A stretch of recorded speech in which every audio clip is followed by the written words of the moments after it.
जनश्रुति के अनुसार उनका रंग न तो काला और न ही नीला था। उनकी त्वचा का रंग श्याम रंग भी नहीं था। दरअसल उनकी त्वचा का रंग मेघ श्यामल था, अर्थात काला, नीला और सफेद मिश्रित रंग। श्री कृष्ण की गंध। प्रचलित जनश्रुति के अनुसार माना जाता है कि उनके शरीर से मादक गंध निकलती रहती थी। यही खूबी द्रौपदी में भी थी। द्रौपदी के शरीर से भी सुगंध निकलती रहती थी जो लोगों को आकर्षित करती थी। सभी इस सुगंध की दिशा में देखने लगते थे। इसीलिए अज्ञातवास के समय द्रौपदी को चंदन, उपटन और इत्रादि का कार्य किया, जिसके चलते उनको सैरंध्री कहा जाने लगा था। माना जाता है कि श्री कृष्ण के शरीर से निकलने वाली गंधी गोपिका चंदन और कुछ रातरानी की सुगंध से मिलती जुलती। श्री कृष्ण के शरीर का गुण। कहते हैं कि भगवान श्री कृष्ण की देह कोमल अर्थात लड़कियों के समान मृदु थी, लेकिन युद्ध के समय उनकी देह विस्तृत और कठोर हो जाती थी। जनश्रुति अनुसार ऐसा माना जाता है कि ऐसा इसलिए हो जाता था क्योंकि वे योग और कलारिपट्टू विद्या में पारंगत थे। इसका मतलब यह कि श्री कृष्ण अपनी देह को किसी भी प्रकार का बनाना जानते थे। इसीलिए स्त्रियों के समान दिखने वाला उनका कोमल शरीर युद्ध के समय अत्यंत ही कठोर दिखाई देने लगता था।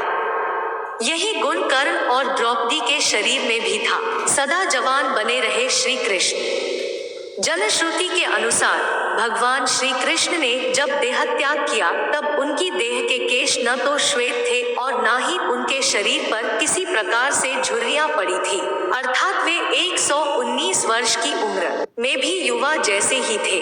कृष्ण की द्वारिका। भगवान कृष्ण ने गुजरात के समुद्री तट पर अपने पूर्वजों की भूमि पर एक भव्य नगर का निर्माण किया था। कुछ विद्वान कहते हैं कि उन्होंने पहले से उजाड़ पड़ी कुशस्थली को फिर से निर्मित करवाया था। माना जाता है कि भगवान श्री कृष्ण अंतिम वर्षों को छोड़कर कभी भी द्वारिका में 6 महीने से ज्यादा नहीं रहे। 6 कृष्ण की द्वारिका को किसने किया था नष्ट? श्री कृष्ण की इस नगरी को विश्वकर्मा और मैदानव ने मिलकर बनाया था। विश्वकर्मा देवताओं के और मैदानव असुरों के इंजीनियर थे। दोनों ही राम के काल में भी थे।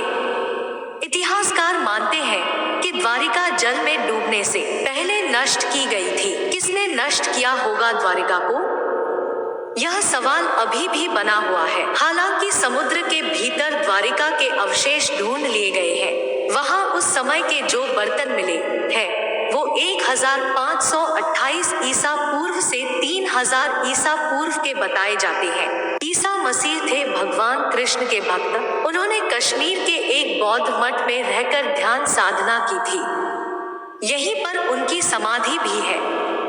शोधकर्ता मानते हैं कि श्री कृष्ण का ईसा मसीह के जीवन पर बहुत प्रभाव पड़ा। उनके जन्म की कथा भी श्री कृष्ण के जन्म की कथा से कुछ मिलती जुलती है। मार्शल आर्ट के जन्मदाता थे श्री कृष्ण। भारतीय परंपरा और जनश्रुति अनुसार भगवान श्री कृष्ण ने ही मार्शल आर्ट का आविष्कार किया था। दरअसल पहले इसे कालारिपयट्टू कहा जाता था।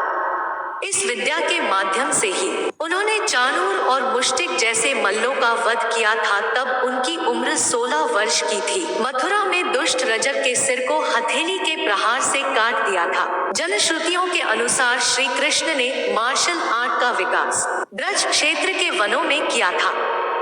डांडिया रास उसी का एक नृत्य रूप है। कालारिपयट्टू विद्या के प्रथम आचार्य श्री कृष्ण को ही माना जाता है। हालांकि इसके बाद इस विद्या को अगस्त्य मुनि ने प्रचारित किया था। इस विद्या के कारण ही नारायणी सेना भारत की सबसे भयंकर प्रहारक सेना बन गई थी। श्री कृष्ण ने ही कलारिपयट्टू की नींव रखी, जो बाद में बोधिधर्मन से होते हुए आधुनिक मार्शल आर्ट में विकसित हुई।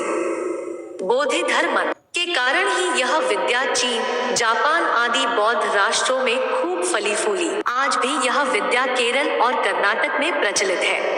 परशुराम जी ने दिया था सुदर्शन चक्र। श्री कृष्ण के पास यूं तो कई प्रकार के दिव्यास्त्र थे, लेकिन सुदर्शन चक्र मिलने के बाद सभी और उनकी साख बढ़ गई थी। शिवाजी सावंत की किताब युगांधर अनुसार श्री कृष्ण को भगवान परशुराम ने सुदर्शन चक्र प्रदान किया था, तो दूसरी ओर वे पाशुपतास्त्र चलाना भी जानते थे। पाशुपतास्त्र भगवान शिव के बाद श्री कृष्ण और अर्जुन के पास ही था।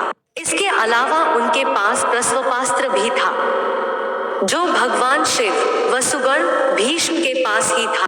भगवान श्री कृष्ण 64 कलाओं में दक्ष थे। एक ओर वे सर्वश्रेष्ठ धनुर्धर थे, तो दूसरी ओर वे द्वंद्व युद्ध में भी माहिर थे। इसके अलावा उनके पास कई अस्त्र और शस्त्र थे। उनके धनुष का नाम सारंग था, उनके खड्ग का नाम नंदक, गदा का नाम कौमोदकी और शंख का नाम पांचजन्य था, जो गुलाबी रंग का था। श्री कृष्ण के पास जो रथ था उसका नाम जैत्र, दूसरे का नाम गरुड़ ध्वज था। उनके सारथी का नाम दारुक था और उनके अश्वों का नाम शैव्य, सुग्रीव, मेघपुष्प और बलाहक था। कृष्ण की प्रेमिका और पत्नियां। कृष्ण के बारे में अक्सर यह कहा जाता है कि उनकी 16,000 पटरानियां थी, लेकिन यह तथ्य गलत है। उनकी मात्र 8 पत्नियां थी श्री कृष्ण की, जिन 16,000 पटरानियों के बारे में कहा जाता है। दरअसल वे सभी भौमासुर, जिसे नरकासुर भी कहते हैं, उसके यहाँ बंधक बनाई गई महिलाएं थी, जिनको श्री कृष्ण मुक्त कराया था। ये महिलाएं किसी की माँ थी, किसी की बहन तो किसी की पत्नियां थी, जिनको भौमासुर अपहरण करके ले गया था। कई लोगों को जीवित कर दिया था श्री कृष्ण ने। ऋषि सांदीपनि को जब गुरु दक्षिणा मांगने के लिए कहा गया, तब गुरु ने कहा कि मेरे पुत्र को एक असुर उठा ले गया, आप उसे आपस ले आए तो बड़ी कृपा होगी। श्री कृष्ण ने गुरु के पुत्र को कई जगह ढूंढ और अंत में वे समुद्र के किनारे चले गए, जहां से उन्हें पता चला कि असुर उसे समुद्र में ले गया है, तो श्री कृष्ण भी वहीं पहुंचे। बाद में पता चला कि उसे तो यमराज ले गए हैं। तब श्री कृष्ण ने यमराज से गुरु के पुत्र को हासिल कर लिया और गुरु दक्षिणा पूर्ण की। इसके अलावा अभिमन्यु का विवाह महाराज विराट की पुत्री उत्तरा से हुआ। महाभारत युद्ध में अभिमन्यु वीरगति को प्राप्त हुए। जब महाभारत का युद्ध चल रहा था, तब उत्तरा गर्भवती थी। उसके पेट में अभिमन्यु का पुत्र पल रहा था। द्रोण पुत्र अश्वत्थामा ने यह संकल्प लेकर ब्रह्मास्त्र छोड़ा था कि पांडवों का वंश नष्ट हो जाए।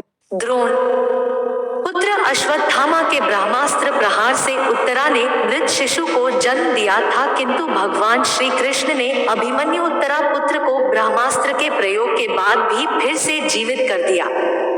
ऐसे कई उदाहरण हैं कि भगवान कृष्ण ने लोगों को फिर से जीवित कर दिया।